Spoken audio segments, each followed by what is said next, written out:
Merci, Madame la Présidente. C'est un honneur de parler en mode virtuel aujourd'hui. Je remercie mon collègue de Nanaimo, Lady Smith, qui partage son temps de parole avec moi. Moi aussi, je tiens à reconnaître que je suis sur le territoire traditionnel de la nation qui fait partie de la nation Coast Salish, dans la magnifique région de Saanich Gulf Islands. Je crois qu'on pourrait peut-être changer le nom de Saanich pour dire Sunak pour l'éplé en Senchosen, qui est la source de cette péninsule que je représente. Je vais prendre je vais adopter un angle d'approche un peu différent par rapport au projet de loi C14 et j'ai bien peur que les gens me trouvent un peu rébarbative, mais c'est parce que nous avons ici un projet de loi très important. J'aurais bien aimé qu'il soit adopté il y a longtemps, dès qu'il nous a été présenté, parce qu'il permet de venir en aide, comme l'a dit mon collègue de Nanaimo Lady Smith, à bien des gens. Le Parti vert va appuyer ce projet de loi puisqu'il vient en aide aux Canadiens, aux étudiants, euh, aux soins de longue durée, des programmes pour aider les toxicomanes, etc. Il aide les entreprises, notamment en matière de loyer. C'est des choses qu'on aurait aimé voir adoptées, mais ça ne veut pas dire non plus qu'on n'a pas de préoccupation à propos de l'énoncé économique de l'automne et du prochain budget. Et c'est là peut-être que je vais être rébarbative. J'aimerais prononcer un discours comme l'a dit notre collègue du Bloc québécois, qui se concentre sur notre reprise verte, sur un plan de relance verte pour qu'on honore nos engagements en vertu de l'accord de Paris, 1,5 degré. Mais C12 est loin de nous permettre d'atteindre l'objectif et d'avoir de la reddition de comptes. Mais je vais me concentrer sur notre rôle en tant que parlementaire quand on regarde les budgets. Quel est le rôle des députés quand on regarde les énoncés économiques? Quel est notre travail? En théorie, et comme vous le savez, quand je parle à la Chambre, j'aime beaucoup parler de ce qui devrait se passer en théorie, mais souvent, ce n'est pas ce qui se passe dans la pratique. Donc, en théorie, les parlementaires sont responsables des deniers publics. Et ça fait partie de notre travail fondamental de député. Nous devons contrôler les liens de la bourse. Et ça présuppose qu'on connaît les mesures sur lesquelles on doit se prononcer. Il faut pouvoir analyser les budgets, il faut pouvoir obtenir suffisamment d'informations pour être efficace et responsable en tant que parlementaire. De façon générale, d'abord, avant de passer à des détails plus précis, je dirais qu'en général, bon, quand je lis des budgets, et ça remonte à bien avant que je sois élue ici en 2011, donc on faisait des séances d'information quand j'étais directrice exécutive du Sierra Club, qui a fondé la coalition des budgets verts. Donc, nous rencontrions à l'époque les ministres des Finances pour discuter des choses. Et pendant ces séances d'information, j'amenais avec moi les budgets des années précédentes pour comparer les choses, voir quel ministère obtenait plus, lequel obtenait moins, bref, pour demander des comptes, pour voir où se rendait l'argent exactement. J'essaie de me souvenir de la dernière fois que j'ai vu un budget qui incluait vraiment des chiffres. Ça va peut-être sembler bizarre aux Canadiens. Comment est-ce qu'on peut avoir un énoncé économique de l'automne? Comment est-ce qu'on peut avoir un budget qui n'a pas de chiffres? Bon, il y a des chiffres, certes, mais ils ne sont pas liés les uns aux autres, généralement. Je sais que c'était en décembre 2015 que, pour se préparer d'un discours, j'avais trouvé une chronique rédigée par trois de mes amis, Kevin Page, notre ancien directeur parlementaire du budget, Bob Plamondon, qui est un commentateur conservateur, et un ancien député et ami, Pat Martin. Les trois avaient rédigé un article pour le Globe and Mail là-dessus, disant que les députés n'ont pas assez d'informations pour faire leur travail, le travail qu'ils sont censés faire pour contrôler les deniers publics. Pour citer cet article de ces trois collègues, ils ont dit, bon, c'est quasiment impossible pour le commun des mortels de suivre la trace de l'argent. C'est quasiment impossible, effectivement. Avant, on avait des budgets où on pouvait ajouter les différents budgets ministériels pour en arriver à un chiffre, à une somme, et c'était l'argent que le gouvernement devait dépenser. Les budgets ministériels ont arrêté d'être publiés peu de temps après l'arrivée de Stephen Harper au poste de Premier ministre. J'essaie de me souvenir à quand remonte un budget qui ressemble à ce à quoi on pourrait s'attendre. Et je dis que depuis longtemps qu'on devrait appeler le budget un budget. Donc, je crois que, à moins que la nouvelle ministre des Finances nous donne effectivement des chiffres, mais ce qu'on a depuis plusieurs années, c'est plutôt une brochure, une épaisse brochure du printemps qui parle de politique, du parti de politique gouvernementale, qui annonce, bien, on va dépenser tant d'argent dans ce domaine, tant d'argent dans un autre, mais il n'y a rien dont on peut se servir pour comparer les choses. Est-ce que ce sont de nouveaux fonds? Est-ce que ça fait partie des fonds déjà affectés l'année dernière et qui sont reportés? Est-ce qu'on peut retracer l'argent? Est-ce qu'on peut établir un lien avec les priorités? Est-ce qu'on peut avoir des chiffres fiables? En plus de cet énoncé général, ce manque de transparence en matière de chiffres, donc là, on est passé de ce qui a été dépensé dans le cadre budgétaire 2019-2020, 663 milliards de dollars. En 2020-2021, on va dépenser à hauteur de 642 milliards de dollars.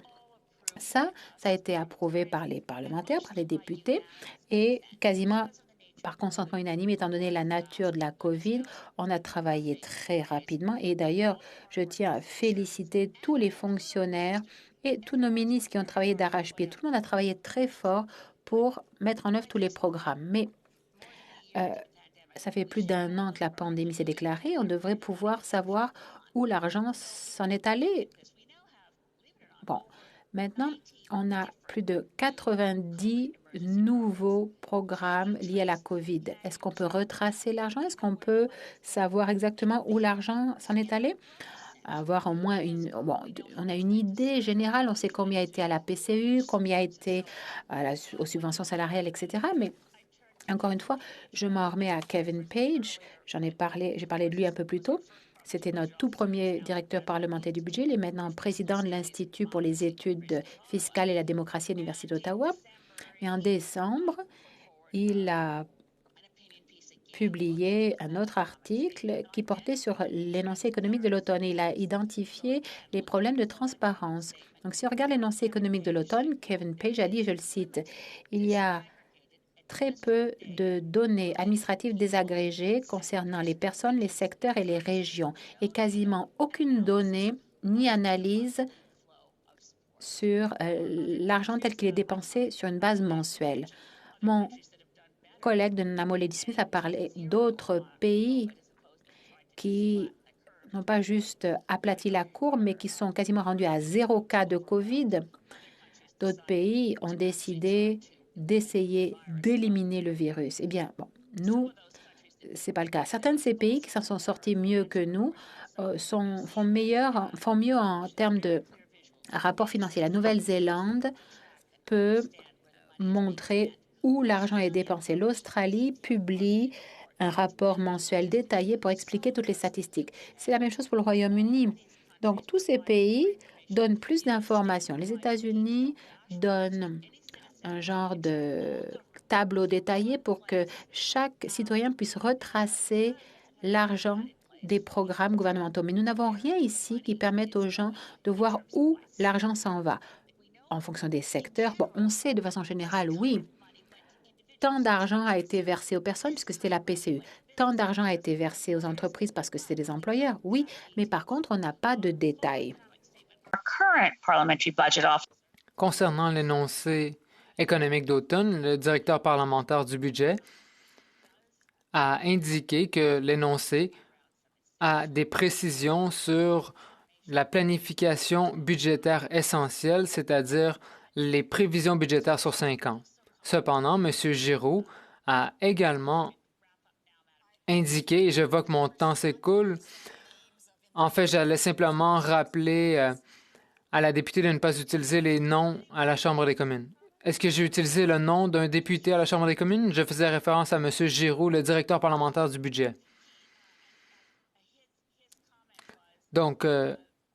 Giroux a indiqué que l'énoncé a des lacunes en matière de transparence, notamment qu'il n'y a pas de cible budgétaire, qu'il n'y a pas d'indication quant aux mesures de sauvegarde budgétaire et qu'il y a d'autres lacunes. Questions and comments, and I do want to apologize. Je tiens à présenter mes excuses à l'honorable députée. Je pensais qu'elle avait nommé le nom d'un député, mais c'était M. Giroux et non pas le nom du premier ministre, comme j'avais entendu. Question et commentaire? L'honorable député de Langley-Aldergrove. Ou plutôt Cloverdale-Langley City. Merci, Madame la Présidente. C-14 est conçu pour que le gouvernement puisse travailler sans avoir à déposer de budget, ce qui semble être la volonté de ce gouvernement. Nous avons vu des emprunts sans fin de la part de ce gouvernement libéral, ce que la ministre des Finances libérales a indiqué être des mesures pour stimuler l'économie, mais sans donner davantage de détails. La partie 7 du projet de loi C-14 est un chèque en blanc pour le gouvernement libéral. Ma collègue croit-elle que ce gouvernement a la capacité de nous sortir de ce désastre économique sans de nouveaux records en matière de dette? L'honorable député de Saanich Gulf Islands. En fait, je ne suis pas d'accord avec ma collègue que la partie 7 représente un chèque en blanc. C'est une limite d'emprunt, mais ce n'est pas une autorité de dépense et c'est une distinction très importante. Comme bon nombre d'autres députés, comme bon nombre de Canadiens, je suis inquiète du fait que nous sommes frappés par une troisième vague. Je suis dans une province où le variant P1 est devenu très présent. L'un des membres de ma famille vient de recevoir un diagnostic positif à la COVID aujourd'hui. Je suis donc très inquiète. Je dois donc avoir confiance en les Canadiens et les Canadiennes en tant que peuple. C'est pourquoi je refuse de simplement attaquer le gouvernement à des fins politiques, mais je pense qu'il nous faut davantage de transparence. En tant que députés, nous devons être en mesure de faire notre travail.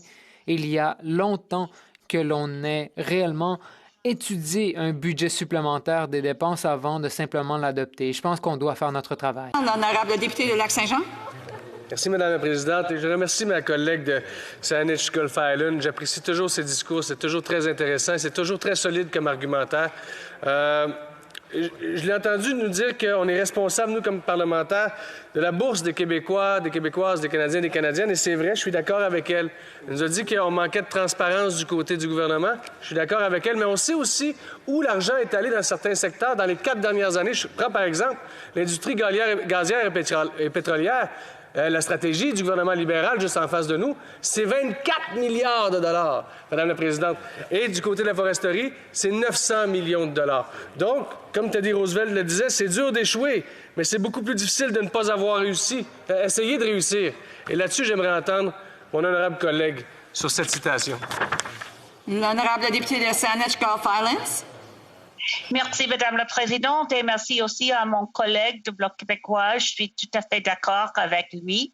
Nous avons maintenant un gouvernement avec l'idée que c'est possible de devenir leader sur le grand défi du changement climatique et en même temps de protéger les subventions énormes vers les industries d'énergie fossile, par exemple, avec 17 milliards seulement pour un seul oléoduc de Trans Mountain. On doit éliminer les subventions pour protéger les industries qui sont vraiment une menace pour notre avenir. We have time for a brief... Il reste assez de temps pour une brève question, l'honorable secrétaire parlementaire. Merci, Madame la Présidente. Ma question porte sur l'étendue du Canada. Nous sommes un grand pays avec des régions très diversifiées. Et c'est donc une différence entre le Canada et d'autres pays européens. Au Canada, nous avons certaines autorités certaines compétences qui sont conférées aux provinces, notamment celles liées au confinement. Donc, j'aimerais savoir ce que ma collègue pense de la coopération entre le gouvernement fédéral et les administrations provinciales. L'honorable député de Saanich Gulf Islands en 30 secondes. Je remercie mon ami, le secrétaire parlementaire, pour sa question. Comme mon ami de Nanaimo, Lady Smith, l'a bien expliqué, nous avons des défis de taille en matière de coopération fédérale-provinciale. L'Union européenne fait un meilleur travail de faciliter le commerce entre les États membres de l'Union européenne que nous le faisons ici au Canada pour faciliter le commerce entre les provinces. C'est vrai que par le passé, les gouvernements provinciaux n'ont pas travaillé de pair avec